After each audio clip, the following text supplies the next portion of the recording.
கர்த்தருடைய கிருபை பெரியது என்பதை நாங்கள் விசுவாசிக்கிறோம். ದೇವರ ಕೃಪೆಯು ದೊಡ್ಡದು ಎಂಬುದಾಗಿ ನಾವು ವಿಶ್ವಾಸಿಸುತ್ತೇವೆ. ಆಮೆನ್. ஹalleluya. இப்போது கூட நம்ம கடந்து செல்லலாம். ನಾವು ಈಗ ದೇವರ ವಾಕ್ಯದ ಕಡೆಗೆ ತಿರುಗಿಕೊಳ್ಳೋಣ. ಸಂಗೀತ ಪುಸ್ತಕ 30 அதிகாரங்களில் எடுத்துக்கொள்ளலாம். ಕೀರ್ತನೆಗಳ ಪುಸ್ತಕ 30ನೇ ಅಧ್ಯಾಯವನ್ನು 3வது ವಚನ. 3ನೇ ವಾಕ್ಯ. ಯೆಹೋವನೇ, ನನ್ನ ಪ್ರಾಣವನ್ನು ಪಾತಾಳದಿಂದಲೂ ಎತ್ತಿದೆಯಲ್ಲ, ನನ್ನನ್ನು ಸಮಾಧಿಯಲ್ಲಿ ಸೇರಕೂಡದೆ ಬದುಕಿಸಿದೆಯಲ್ಲ. கர்த்தாவே, நீர் என்னை ஆத்துமாவை பாதாளத்திலிருந்து பண்ணினீர். நான் குழியில் இறங்காதபடிக்கு என்னை உயிரோட காத்தீர். ஆமென். ஹalleluya. ஹalleluya. கர்த்தாவே, நீர் என் ஆத்துமாவை பாதாளத்திலிருந்து ஏற பண்ணினீர். ஹalleluya. இதுதான் வாழ்க்கையில வருகிற ஒரு பிரச்சனை. ಜೀವನದಲ್ಲಿ ನಮ್ಮ ಜೀವನದಲ್ಲಿ ಬರುವಂತ ಒಂದು ಸಮಸ್ಯೆ. இந்த தாவீதை நீங்கள் பார்க்கும் பொழுது ದಾವೀದ ರೀತಿಯನ್ನು ನೋಡುವಾಗ தேவ பிள்ளைகளுக்கு நோய்கள் வராதா? ದೇವರ ಮಕ್ಕಳಿಗೆ ರೋಗಗಳು ಬರೋದಿಲ್ಲವಾ? மனுஷன் தானே, ಮನುಷ್ಯರೇ ಅಲ್ಲವಾ? எல்லாமே வரும். ಎಲ್ಲವನ್ನೂ ಬರುತ್ತೆ. ஆனாலும் தேவ பிள்ளைகளுக்கு ದೇವರ ಮಕ್ಕಳಿಗೆ அது இருக்கிறதில்ல, ಅದು ಇರುವುದಿಲ್ಲ. ஆமென். ஹalleluya.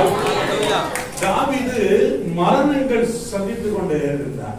ದಾವೀದನು ಮರಣಗಳನ್ನು ಸಂಧಿಸ್ತಾನೆ ಇದ್ದನು. அவன் வாழ்க்கையில அதிகமான பிரச்சனைகள் போராட்டங்கள் வந்து கொண்டிருந்தது. ಅವನ ಜೀವಿತದಲ್ಲಿ ಅನೇಕ ರೀತಿಯಾದ ಸಮಸ್ಯೆಗಳು ಹೋರಾಟಗಳು ಬರ್ತಾನೆ ಇರ್ತವೆ. கர்த்தாவே, நீர் என் ஆத்துமாவை பாதாளத்திலிருந்து ஏற பண்ணி நான் குழியில் இறங்காதபடிக்கு ಯೆಹೋವನೇ, ನನ್ನ ಪ್ರಾಣವನ್ನು ಪಾತಾಳದಿಂದಲೂ ಎತ್ತಿದೆಯಲ್ಲ, ನನ್ನನ್ನು ಸಮಾಧಿಯಲ್ಲಿ ಸೇರಗೊಡದೆ ಬದುಕಿಸಿದೆಯಲ್ಲ.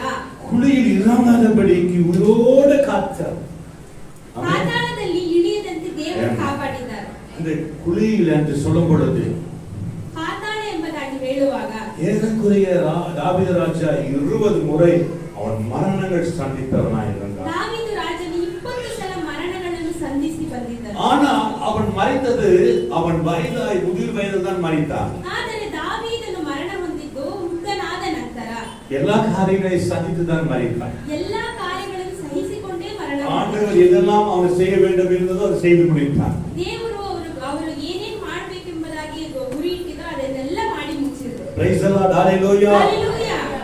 ஆண்டவராகிய இயேசு கிறிஸ்து நாம் எப்போதுமே நம்மோடு இருக்கிறதுக்காக நாம் எப்போதும் அவரோடு காத்திருக்க வேண்டும். ಯಾವಾಗಲೂ ದೇವರು ನಮ್ಮ ಸಂಗಡ ಇರುವಂತೆ ಯಾವಾಗಲೂ ನಾವು ದೇವರೊಂದಿಗೆ ಇರಬೇಕು.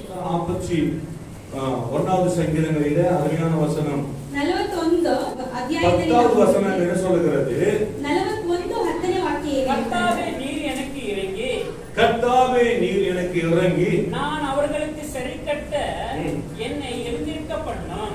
ஆமென். ஹalleluya. ಯೆಹೋವನೇ, ನೀನಾದರೋ ಕರುಣಿಸಿ ನನ್ನನ್ನು ಏಳ ಮಾಡು, ಆಗ ನಾನು ಅವರಿಗೆ ಮುಯಿ ತೀರಿಸುವೆನು. கர்த்தாவே, நீ எனக்கு இறங்கி நான் அவருக்கு சரிக்கட்ட என்னை எழுந்திருக்க பண்ணும். 11வது வசனம் ரொம்ப அழகான அருமையா சொல்லுகிறது. என் சத்துரு என் மேல் ஜெயம் கொள்ளாததினால். ஆமென். ஹalleluya. நல்ல கவனிங்க. ಸರಿಯಾಗಿ ಗಮನಿಸಿ. சத்துரு நம்மை ஜெயம் கொள்ளாதிருப்பதற்கு காரணம் என்ன என்பது ಶತ್ರುಗಳು ನಮ್ಮನ್ನು ಜಯ ಹೊಂದದೇ ಇರುವುದಕ್ಕೆ ಕಾರಣವೇನು என்று நாம் இங்கு பார்க்கிறோம். ಇಲ್ಲಿ ನಾವು ನೋಡಬಹುದು. சத்துருகள் நம்ம ஜெயம் கொள்ளாதிருப்பதற்கு சங்கீதத்தில் நாம் பார்க்கிறோம். ಶತ್ರುಗಳು ನಮ್ಮ ವಿರೋಧವಾಗಿ ಜಯವನ್ನು ಹೊಂದೋದಿಲ್ಲ. நீ என் மேல் பிரியமாய் இருக்கிறீர் என்று நான் அறிவேன். ನಿನ್ನ ಒಳುಮೆ ನನಗುಂಟೆಂದು ತಿಳಿದುಕೊಳ್ಳುವೆನು. ஹalleluya. ஹalleluya. சத்துரு என் மேல் ஜெயம் கொள்ளாதிருக்கிறதுக்கு நீ என் மேல் பிரியமாய் இருக்கிறீர் என்று நான் அறிவேன் என்று சொல்லுகிறார். ಶತ್ರುಗಳ ಜಯಧ್ವನಿ ಇಲ್ಲದಿದ್ದರಲ್ಲೇ ನಿನ್ನ ಒಳುಮೆ ನನಗುಂಟೆಂದು ತಿಳಿದುಕೊಳ್ಳುವೆನು. Praise the Lord. Hallelujah. Hallelujah. நீங்க நல்லா புரிஞ்சுக்கொள்ள விஷயங்கள். ಸರಿಯಾಗಿ ಅರ್ಥ ಮಾಡಿಕೊಳ್ಳುವ சத்துருகள் அதிகமாய் நமக்கு இருக்கிறார்கள். ಶತ್ರುಗಳು ನಮಗೆ ಅನೇಕ ರೀತಿಯ தாவீது சொல்கிறார், ದಾವೀದನು ಹೇಳ್ತಾ ಇದ್ದಾನೆ, ಶತ್ರುಗಳು ಅವனை எங்களை ஜெயிக்க முடியாததற்கு காரணம் என்ன? ನಮ್ಮನ್ನು ಜಯ ಹೊಂದದೇ ಇರುವುದಕ್ಕೆ ಕಾರಣವೇನು? ஹalleluya. என் மேல் நீ பிரியமாய் இருக்கிறீர். ಯಾಕಂದರೆ ನಿನ್ನ ಒಳುಮೆ ನನಗುಂಟೆಂದು ತಿಳಿದುಕೊಂಡಿದ್ದೇನೆ. உங்களுக்கு தெரியாது. ನಿಮಗೆ ಗೊತ್ತಿಲ್ಲ. நம்ம விரோதிகள் அதிகமாய் இருப்பார்கள். ನಮ್ಮ ವಿರೋಧಿಗಳು ಅಧಿಕವಾಗಿ ಇರ್ತಾರೆ. நாம் வேலை செய்யற இடங்களிலே, ನಾವು ಕೆಲಸ ಮಾಡುವ வீட்டு ಸ್ಥಳದಲ್ಲಿ, பகுதியில, ಮನೆಯ ಭಾಗದಲ್ಲಿ, மற்ற இடங்களிலே, ಬೇರೆ ಜಾಗಗಳಲ್ಲಿ, எதுவா இருந்தாலும் ಏನೇ ಆಗಿದ್ದರೂ நம்ம ஆண்டவர் நம்மை கண்மணி போல காக்கிறார். ನಮ್ಮ ದೇವರು ಕಣ್ಣಿನ ಮಣಿಯಂತೆ ನಮ್ಮನ್ನು ಕಾದು எத்தனை முறை சொல்றீங்க? ஹalleluya. ஹalleluya. ஹalleluya. தாவீது ராஜா எப்போதுமே தேவ ஆலயத்தில் காத்திருக்கிறவனாய் இருந்தார். ದಾವೀದ ರಾಜನು ಯಾವಾಗಲೂ ದೇವರ ಸನ್ನಿಧಿಯಲ್ಲಿ ಕಾಯ್ತಾ ಇರುವ ಮನುಷ್ಯ ಪುರುಷನಾಗಿದ್ದನು. சங்கீதம் 69வது சங்கீதங்களிலே 4வது வசனங்கள் அதிகமான சத்துருக்கள் நிமித்தமில்லாமல் என்னை பகைக்கிறவர்கள் என் தலைமையிலும் அதிகமாக இருக்கிறார்கள். சத்துருக்கள் எப்படி இருக்கிறாங்களா? ಶತ್ರುಗಳು ಯಾವ ರೀತಿ ಇದ್ದಾರೆ? என் தலைமையிலும் அதிகமா இருக்கிறாங்க. ತಲೆ ಕೂದಲಿಗಿಂತ ಹೆಚ್ಚಾಗಿ ಇದ್ದಾರೆ. ஹalleluya. ஹalleluya. கவலைப்படாதீர்கள். ಕಳವಳಗೊಳ್ಳಬೇಡಿ. ஆண்டவர் உங்களை காக்கிறவராக இருக்கிறார். ದೇವರು ನಮ್ಮನ್ನು ಕಾಪಾಡುವವರಾಗಿದ್ದಾರೆ. எதிரிகள், சாத்தான், சத்துருக்கள் எல்லா இடத்திலும் காக்கிறவர். ಶತ್ರುಗಳ ಕೈಯಿಂದ ನಮ್ಮನ್ನು ಕಾಪಾಡುವ ದೇವರಾಗಿದ್ದಾರೆ. எத்தனை பேர் சொல்றீங்க? ಎಷ್ಟು ಜನ ಇದ್ದಾರೆ? ಆಮೆನ್.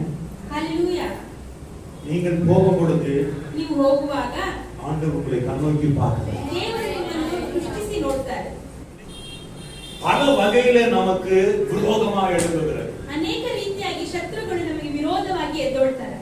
ஆனால் தேவன் நம்மோடு இருக்கிறதை நாம் ಆದರೆ பார்க்கிறோம். ದೇವರು ನಮ್ಮ ಸಂಗಡ ಇರುವುದರಿಂದ ஆமென். ஹalleluya. ஹalleluya. 12 வசனங்கள் 12ನೇ ವಾಕ್ಯ. வாசிங்க. நீர் உத்தமத்திலே என்னை தாங்கி என்றென்றைக்கும் உம்முடைய சமூகத்தில் நீர் என் உத்தமத்திலே தாங்கி என்றென்றைக்கும் உம்முடைய சமூகத்தில் என்னை நிலைத்திட்டுவே. ஆமென். ஹalleluya. ஹalleluya. ನಿರ್ದೋಷಿಯಾದ ನನ್ನನ್ನಾದರೂ ನೀನು ಉದ್ಧಾರ ಮಾಡಿ ನಿನ್ನ ಸನ್ನಿಧಿಯಲ್ಲಿ ಶಾಶ್ವತವಾಗಿ ನಿಲ್ಲಿಸಿದಿ. உம்முடைய சமூகத்திலே என்னை நினைக்கிறதற்கு ஒரு நாளும் தேவ ஆலயத்தில் அவன் காத்திருந்து ஜெபித்தான். ದಾವೀದು ರಾಜನು ಒಂದೊಂದು ದಿನವೂ ದೇವರ ಸನ್ನಿಧಿಯಲ್ಲಿ ಕಾದು ಪ್ರಾರ್ಥಿಸ್ತಾ ಇದ್ದನು. ஆமென். ஹalleluya. ஹalleluya. ஹalleluya. ஹalleluya. 30 அதிகாரங்களிலே நாம் மறுபடியும் வாசிக்கும் பொழுது என்ன சொல்லுகிறார்? 30ನೇ ಅಧ್ಯಾಯದಲ್ಲಿ ಮತ್ತೆ ನಾವು ಓದುವಾಗ 11 ವಚನಗಳು 11ನೇ ವಾಕ್ಯ. ನನ್ನ ಎಲ್ಲಾ ಹಿಂಸಕರ ದೆಸೆಯಿಂದ ದೂಷಣೆಗೆ ಗುರಿಯಾಗದೆ ವಿಶೇಷವಾಗಿ ನೆರೆಯವರನ್ನು ನನ್ನನ್ನು ನಿಂದಿಸುತ್ತಾರೆ. என் புலம்பலை ஆனந்த கழிப்பாய் மாற பண்ணி என் மகிமை அமர்ந்திராமல் ஆமென். உம்மை கீர்த்தனம் பண்ணும்படியாக நீர் என் இரட்டை கலைத்து போட்டு மகிழ்ச்சி என்னும் கட்டினால் என்னை இடைக்கட்டினேன். ஆமென். என் புலம்பலை ஆனந்தமாய் கழிப்பாய் மாற்றுகிறார். ಆಗ ನೀನು ನನ್ನ ಗೋಳಾಟವನ್ನು ತಪ್ಪಿಸಿ ಸಂತೋಷದಿಂದ ಕುಣಿದಾಡುವಂತೆ ಮಾಡಿದಿ. ஹalleluya. ஹalleluya. நம் ஆண்டவர் எப்படிப்பட்ட தேவன்? ನಮ್ಮ ದೇವರು ಯಾವ ರೀತಿಯಾದ மகா ದೇವರು? வண்ணமுள்ள தேவன். ಮಹಾ ಬಲವುಳ್ಳ ದೇವರಾಗಿದ್ದಾನೆ. ஹalleluya. ஹalleluya. நம்ம இவ்வளவு காலமாக நம்ம வாழ்க்கையில வேதனையை வாழ்ந்து கொண்டு இருக்கிறோமா? ಇಷ್ಟು ದಿನಗಳ ಕಾಲ ನಮ್ಮ ಜೀವಿತದಲ್ಲಿ ಯಾವಾಗಲೂ ಗೋಳಾಟದಿಂದ ಇದ್ದೀವಾ? Praise the Lord. ஹalleluya. ஹalleluya. ஒரு வசனம் நீங்க வாசிக்கலாம். ಒಂದು ವಾಕ್ಯವನ್ನು ನಾವು ಓದೋಣ. சங்கீதம் 33:19 வாசிக்கலாம். 33:19ನೇ ವಾಕ್ಯವನ್ನು ಓದೋಣ. ஆமென். ஹalleluya. ஹalleluya. ಪ್ರಾಣವನ್ನು ಮರಣದಿಂದ ತಪ್ಪಿಸುವನು. ஆ. ಬರಗಾಲದಲ್ಲಿ ಅವರ ಜೀವವನ್ನು ಉಳಿಸುವನು. பஞ்ச காலத்தில் அவர்களை உயிரோடு காக்கவும் கர்த்தருடைய கண் அவர் மேல் நோக்கமாய் இருக்கிறது. எப்போ? பஞ்சத்தில் பஞ்ச காலத்தில். ಬರಗಾಲದಲ್ಲಿ. ஏன் நீங்க எல்லாம் இன்னைக்கு எவ்வளவு லாக்டவுன் வந்து போது கூட எவ்வளவு பிரச்சனை வரும்போது கூட கர்த்தர் வழி நடத்தினா இல்லையா? கர்த்தர் நம்ம நடத்துகிறவரா இருக்கிறார். ಕರ್ತನು ನಮ್ಮನ್ನು ನಡೆಸುವ ದೇವರಾಗಿದ್ದಾನೆ. பஞ்ச காலத்தில் எப்போ? ಬರಗಾಲದಲ್ಲಿಯೂ ಸಹ. இதுல பஞ்சம். ಇದಲ್ಲ ಬರಗಾಲ. நீ நினைச்சு பஞ்ச காலம் இது இல்ல. ಬರಗಾಲ ಇದಲ್ಲ. ஆண்டவர் இன்னும் வரப்போகிற காலங்கள் ரொம்ப பஞ்சமா ಇನ್ನು இருக்கும். ಮುಂದೆ ಬರುವಂತ ದಿನಗಳಲ್ಲಿ ತುಂಬಾ ಬರಗಾಲವಾಗಿರುತ್ತೆ. ஹalleluya. ஹalleluya. வேதம் சொல்லுகிறது பைபிள் வசனங்களை கெடுக்காது ஜனங்களுக்கு. ಸತ್ಯವೇದದ ವಾಕ್ಯಗಳೇ ಜನಗಳಿಗೆ நான் யோசித்து பார்த்தேன். ಪಾಸ್ಟರ್ ಯೋಚನೆ ಮಾಡಿ ನೋಡಿದ್ರು. எப்படி பைபிள் வசனம் கெடுக்காம போகும் என்று யோசித்தேன். ಹೇಗೆ ಸತ್ಯವೇದದ ವಾಕ್ಯಗಳು ಸಿಕ್ಕದೆ ಹೋಗುತ್ತೆ ಅಂತ ಯೋಚಿಸಿದೆ. உங்களுக்கு நீங்க உணர்ந்து பாத்துக்கிறீங்களா? ನೀವು ಯೋಚಿಸಿದ್ದೀರಾ? ஒரு 2.5 மாசம் கிட்ட 2.5 ತಿಂಗಳು வேத வசனங்களை ದೇವರ ವಾಕ್ಯಗಳನ್ನು ஆலயத்துல உட்கார்ந்து ಆಲಯದಲ್ಲಿ ಕುಳಿತುಕೊಂಡು கேட்க முடியாம போச்சு. ಕೇಳಿಸಿಕೊಳ್ಳಕ್ಕೆ ಆಗದೆ ಇರುವಂತ ಸಂದರ್ಭ. தேவனுடைய அந்நாளில பார்க்கிறோம் அநேக மரித்து போனார்கள். ಆ ದಿನಗಳಲ್ಲಿ ನೋಡುವುದು ಅನೇಕ ಜನರು ಸತ್ತು ಹೋಗಿದ್ದಾರೆ. ஹalleluya. ஹalleluya. யார் மரித்து போனது? ಯಾರು ಸತ್ತು ಹೋಗಿತ್ತು? ஹalleluya. ஹalleluya. யார் நல்லவங்க செத்து போனாங்க, கெட்டவங்க செத்து போனாங்க. ಒಳ್ಳೆಯವರು ಸತ್ತು ಹೋದ್ರು, ಕೆಟ್ಟವರು ಸತ್ತು ಹೋದ್ರು. ஹalleluya. ஹalleluya. ஆனால் ஏன் ஆண்டவர் எப்படி மரித்தாலும் சரி, ஒரு மனுஷன் மனம் திரும்பி ரட்சிக்கப்பட்டு மரித்தால் அவன் ஆத்மா பாதாளத்துக்கு போகாமல் பரலோக ராஜ்யத்துல சேரும். ಒಂದು ಮನುಷ್ಯನು ಮಾನಸಾಂತರ ಹೊಂದಿ ದೇವರ ರಾಜ್ಯಕ್ಕೆ ತಿರುಗಿಕೊಂಡರೆ ಆ ಆತ್ಮ ನರಕಕ್ಕೆ ಹೋಗದೆ ದೇವರ ರಾಜ್ಯದ ಕಡೆಗೆ ಹೋಗುತ್ತೆ. நிறைய ஊழியக்காரர் மரித்து விட்டார்கள். ಅನೇಕ ದೇವದಾಸರು ಸತ್ತು ಹೋದ್ರು. ஹalleluya. ஹalleluya. நான் யோசித்துக் கொண்டிருக்கும் போது ಪಾಸ್ಟರ್ ಯೋಚಿಸ್ತಾ ಇದ್ರು. ಆಂಡವರು எனக்கு ವಸನತೆ கொடுத்தார். ದೇವರು ವಾಕ್ಯವನ್ನು ಕೊಟ್ಟರು. ಯೆಶಾಯ 57 ಅಧಿಕಾರಂ ಯೆಶಾಯನ ಬರೆದ ಗ್ರಂಥ 57ನೇ ಅಧ್ಯಾಯ 1ನೇ ವಚನ. 57:1. நீதிமான் மடிந்து போகிறான், ஒருவரும் அதை மனதில் வைக்கிறதில்லை. ஒருவரும் மனதில் வைக்கிறதில்லை. புத்திமான் எடுத்துக்கொள்ளப்படுகிறார்கள். அதே சொல்லுங்க. ஹalleluya. நீதிமான் மடிந்து போகிறான். ಸಜ್ಜನರು ನಾಶವಾಗುತ್ತಾರೆ. இதை யோசிக்கும் பொழுது ಇದನ್ನು ಯೋಚಿಸುವಾಗ ஆண்டவருடைய இரண்டாவது வருகை முன்னே ದೇವರ ಎರಡನೇ ಬರುವಿಕೆಗೆ ಮುಂಚೆ நடக்க போற பூமியில ஆபத்துக்கு முன்னே ಭೂಮಿಯಲ್ಲಿ ನಡೆಯುವ ಆಪತ್ತಿಗೆ ಮುಂಚೆ நம்ம ஆண்டவர் நல்ல பிள்ளைகளெல்லாம் எடுத்துக்கொள்ளப்படுகிறார். ದೇವರು ಸಜ್ಜನರನ್ನೆಲ್ಲ ತೆಗೆದುಕೊಳ್ತಾರೆ.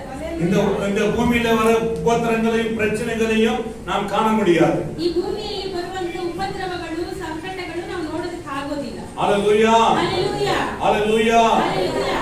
யாரை ஆண்டவர் எடுத்துக்கொள்கிறார்? ಯಾರನ್ನು ದೇವರು ತೆಗೆದುಕೊಳ್ತಾರೆ? யாரை எடுத்துக்கொள்கிறார்? ಯಾರನ್ನು ತೆಗೆದುಕೊಳ್ತಾರೆ? ஹalleluya. ಹalleluya. புத்திமானை எடுத்துக்கொள்கிறார். ಬುದ್ಧಿವಂತರನ್ನು ತೆಗೆದುಕೊಳ್ತಾರೆ. ஆமென். ಹalleluya. எப்ப எடுத்துக்கொள்கிறார்? வாசிங்க. ಯಾವಾಗ ತೆಗೆದುಕೊಳ್ತಾರೆ? ಓದಿ. புத்திமான் எடுத்துக்கொள்ளப்படுகிறார். ஆனால் தீங்குகள் வருவதற்கு முன்னே, தீங்குகள் வராதற்கு முன்னையே, தீங்கு வருவதற்கு முன்னையே ஆண்டவர் நீதிமானை எடுத்துக்கொள்ளப்படுகிறார். ஹalleluya. ಬರುವುದಕ್ಕಿಂತ ಮುಂಚೆನೇ ದೇವರು ನೀತಿವಂತರನ್ನು ತೆಗೆದುಕೊಳ್ತಾರೆ. ஹalleluya. ಹalleluya.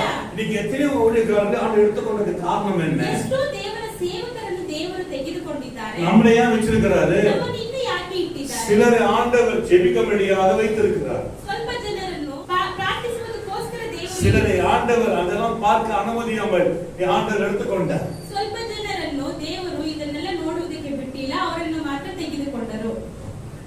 ஒரு விசேஷமான சுவிசேஷகர் ரெனால்ட் போன்கே, ಒಂದು ವಿಶೇಷವಾದ ದೇವರ ಸೇವಕರು ರೆನಾಲ್ಡ್ ಬೊಂಕೆ, உலகத்தை அசைக்கப்பட்டவர். ಪ್ರಪಂಚವನ್ನೇ ಕದಲಿಸಿದವರು. அவர் சொல்லாத ஆத்மா ரட்சிக்கப்படாத ஜனங்களில பல லட்சம் கோடிக்கணக்கான லட்சங்கள் ஜனங்கள் ரட்சித்தாங்க. ಅವರ ಮುಖಾಂತರ, ಅವರ ಸೇವೆಯ ಮುಖಾಂತರ ಲಕ್ಷಾಂತರ ಜನರನ್ನು, ಕೋಟ್ಯಾಂತರ ಜನಗಳನ್ನು ರಕ್ಷಣೆಯಲ್ಲಿ ನಡೆಸಿದರು. இந்த தீங்கள், இந்த கொரோனா வருவதற்கு முன்னே எடுத்துக்கொண்டார். ಈ ಕೊರೋನಾ ರೋಗ ಬರುವುದಕ್ಕಿಂತ ಮುಂಚೆನೇ ಅವರನ್ನು ದೇವರು ತೆಗೆದುಕೊಂಡರು. ஆண்டவர் இந்த ரகசிய வரையை கூட எதுக்கு வச்சிருக்கிறார் என்று சொன்னால், ದೇವರು ಈ ರಹಸ್ಯ ಬರುವಿಕೆಯನ್ನು ಯಾಕೆ ಇಟ್ಟಿದ್ದಾರೆ? ஹalleluya. ಹalleluya. வருகிற தீங்குகளை, உபத்திரங்களை நாம் அனுபவிக்க கூடாது என்று சொல்லி, ಮುಂದೆ ಬರುವಂತ ದಿನಗಳಲ್ಲಿ ಉಪದ್ರವಗಳನ್ನು, ಕಷ್ಟಗಳನ್ನು ನಾವು ಬಾಧೆಯಿಂದ ತಪ್ಪಿಸಿಕೊಳ್ಳಬೇಕೆಂಬುದಾಗಿ ರಹಸ್ಯ ಬರುವಿಕೆಯನ್ನು ಇಟ್ಟಿದ್ದಾರೆ. ஆமென். ஹalleluya. ಹalleluya.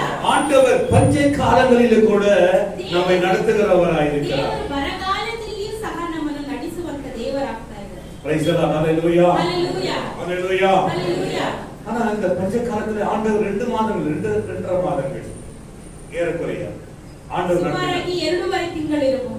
என்ன சொல்றேன்னா, சில விசுவாசிகளை கண்டிப்பா சொல்லும்போது கர்த்தர் எப்படி நடத்தினான்னு தெரியாது, ரொம்ப ஆச்சரியமா. ஆனா சிலர் ரொம்ப உதவியா, எனக்கு கூட உதவியா கர்த்தர் சில காணிக்கைகள் மூலமா என்னை கர்த்தர் கனப்படுத்தினார்கள். ದೇವರ ದಾಸರನ್ನು ಸಹ ಕೆಲವು ವಿಶ್ವಾಸಿಗಳು ಕಾಣಿಕೆ ಮುಖಾಂತರ ಸಹ ದೇವರಲ್ಲಿ ನಡೆಸಿದರು. மறக்கவே முடியாது, ಮರೆಯುವುದಕ್ಕೆ ಆಗೋದಿಲ್ಲ. எத்தனை பேரை சொல்றீங்க? ಎಷ್ಟು ಜನರ சொல்லுங்க, எத்தனை பேர் ஆண்டவர் நடத்தினார்? ಎಷ್ಟು ಜನರ ದೇವರನ್ನು ನಿಮ್ಮನ್ನು ನಡೆಸಿದ್ದಾರೆ? ஹalleluya. ಹalleluya. நடத்துறதுனா என்ன அர்த்தங்கள்? ನಡೆಸುವುದು ಎಂಬುದಾಗಿ ಅರ್ಥವೇನು? எனக்கு குசித்து குடித்து சந்தோஷமா இருக்கிறேன் ಕುಡಿದು ತಿಂದು ಸಂತೋಷವಾಗಿದ್ದೀನಿ ಅದಲ್ಲ. ಅದಲ್ಲ. பரிசுத்தமான வாழ்க்கை நடத்த வேண்டும். ಪರಿಶುದ್ಧವಾದ ಜೀವಿತದಲ್ಲಿ ನಡೆದುಕೊಳ್ಳಬೇಕು. ஆமென். ஹalleluya. ஹalleluya. ஹalleluya. ಹalleluya. ஆனா நீதிமானை ஆண்டவர் எடுத்துக்கொள்கிறார். ಆದರೆ ನೀತಿವಂತರನ್ನು ದೇವರು ತೆಗೆದುಕೊಳ್ತಾರೆ. நீதிமான் மடிந்து போகிறான், ஒருவனும் அதை மனதில் வைக்கிறதில்லை. புத்திமான் எடுத்துக்கொள்ளப்படுகிறான் என்பதை சிந்தித்து இல்லை, சிந்தித்து பார்ப்பது இல்லை. ಇದನ್ನು ಯೋಚಿಸಿ ನೋಡುವವರೇ ಇಲ್ಲ. ஹalleluya. ಹalleluya. ಅನೇಕ ಬುಕ್ எழுதின சாம் ஜெபத்துரை, ಅನೇಕ ಪುಸ್ತಕಗಳನ್ನು ಬರೆದಿರುವ நல்ல ஒரு பிரசங்கியார், ಒಂದು ಒಳ್ಳೆ ಪ್ರಸಂಗಿಯಾಗಿದ್ದರು. ஆண்டவர் அவரை எடுத்துக்கொண்டார். ದೇವರು ಅವರನ್ನು ಸಹ ತೆಗೆದುಕೊಂಡರು. Praise the Lord. ಹalleluya. சிலரை ஆண்டவர் அனுமதிச்சிருக்கிறார். ಸ್ವಲ್ಪ ಜನರಿಗೆ ದೇವರು ಅವಕಾಶವನ್ನು எதற்கு? ಕೊಟ್ಟಿದ್ದಾರೆ. ಯಾಕೆ?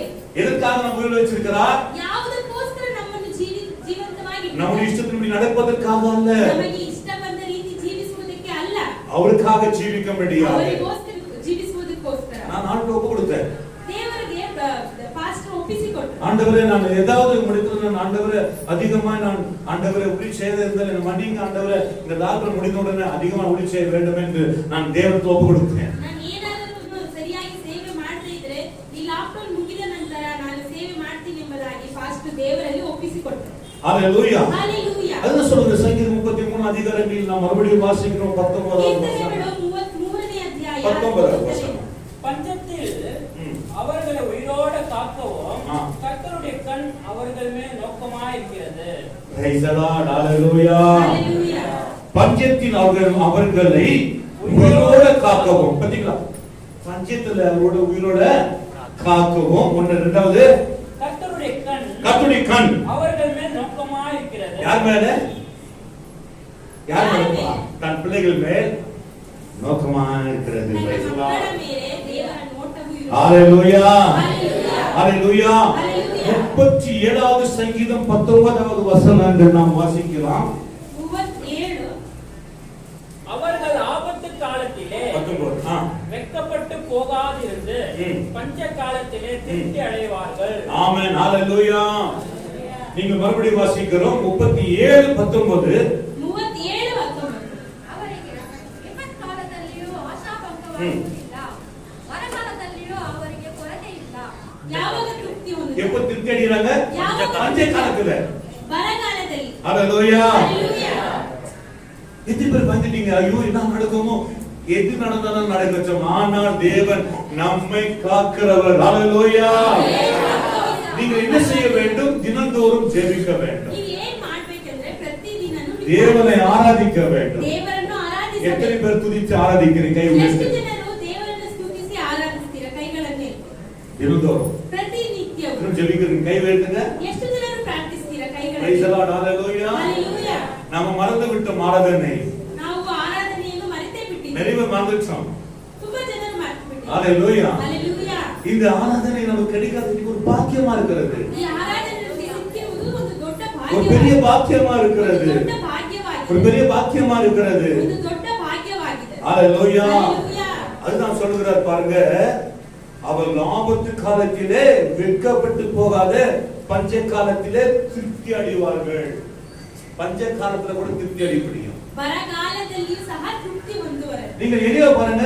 ಎಲಿಯನನ್ನು ನೋಡಿ. ஆண்டவர் எப்படி நடத்தினார்? ದೇವರು ಅವರನ್ನು ಯಾವ ರೀತಿ ನಡೆಸಿದ್ರು? ஹalleluya. ஹalleluya. 3 வருஷங்கள் பஞ்சங்கள் உண்டானாலும் 3.5 ವರ್ಷ ಬರಗಾಲ மழை வராது இருந்துச்சு. ಮಳೆ ಬರ್ತಾ ಇತ್ತು. 2 வருஷங்கள் ஆண்டவர் எலியாவை வழி நடத்தினார். 2 ವರ್ಷಗಳು ಎಲಿಯನನ್ನು ದೇವರು ದಾರಿ ನಡೆಸಿದ್ರು. மறக்காம ಮರೆಯದೆ ஒரு நாளைக்கு ಒಂದು ದಿನಕ್ಕೆ 2 முறை 2 ಸಲ அவருக்கு நல்ல ஆகாரங்களை கொடுத்தார். ಒಳ್ಳೆಯ ಆಹಾರದಿಂದ ದೇವರು ಪೋಷಿಸಿದರು. Praise the Lord. Hallelujah. Hallelujah. எலியாவின் தேவன் இங்கே உங்கள் மத்தியில் இருக்கிறபடியால் கர்த்தருக்கு ஸ்தோத்திரம்.